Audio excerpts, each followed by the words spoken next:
ఒక నీ జీవితంతో ముడివేయటమే కాదైనా నువ్వు ఆయనను ఎరిగి నమ్మి విశ్వసించిన ఎలా ఆయన పరలోకమున్న మీ తండ్రి తను అడుగు వారికి పరిశుద్ధాత్మ ఎంతో నిశ్చయముగా అనుగ్రహించే దేవుడిగా ఉన్నాడు.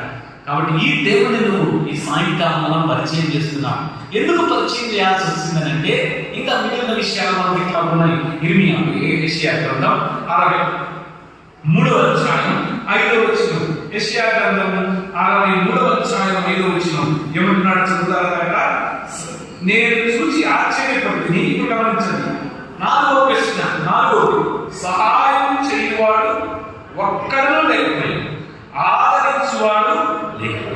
కాబట్టి 3 అక్కడ ఉన్నాయి. ఖండించేవాడు లేడు, జాలిపడేవాడు లేడు, కుశల ప్రశ్న అడిగేవాడు లేడు. 4వది ఇక్కడ ఉన్నది. ఇక్కడ ఏమని రాయబడింది? సహాయం చేసేవాడు లేడు, ఒక్కడూ లేడు, ఆదరించేవాడు, నో కంఫర్టర్, నో హెల్పర్, ఎవ్వరు లేదట మానవుడికి. కాబట్టి ఇదే పుస్తకం దాన్ని కాస్త ముందుకు చూద్దాం. 59వ అధ్యాయం కొంచెం వెళ్తే 59వ అధ్యాయం 15-16 వచనాల్లో ఈ మాట ఇలా 15వ వచనం చదువుతారా? ఇప్పుడు 16 చదువుతాం. ఈ సమయాన్ని బట్టి నాకున్న సమయంలో 16వ వచనం. సంరక్షకుడు లేకపోవడానికి ఈ స్థితిలో ఉన్న మానవుడిని ఎవరు చూచారంట? ఆయనే చూశారు. మన స్థితి, నా స్థితిని కూడా ఆయనే చూశారు. కాబట్టి అందరి స్థితిని ఆయన మాత్రమే చూడగలరు.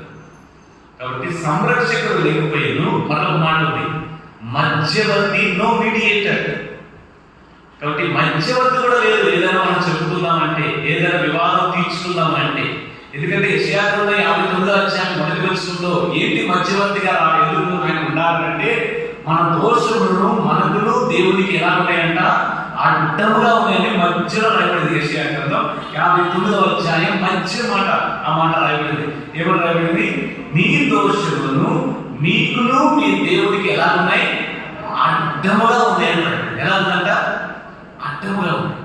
అందుకని మధ్యవర్తి కూడా లేనప్పుడు దేవుడు అంటున్నాడు, నేనే నీకు మధ్యవర్తి అవుతాను, నేనే నీకు సహాయకుడు అవుతాను, నేనే యోహాను సువార్త 14వ అధ్యాయం 26 ప్రకారంగా మీకు ఆదరణకర్తను అవుతాను, నేనే మీకు లోక రక్షకుడు అవుతాను.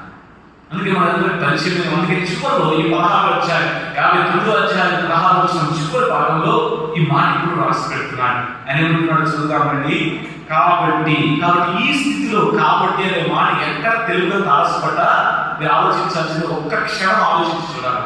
ఏం జరగబోతుంది తర్వాత.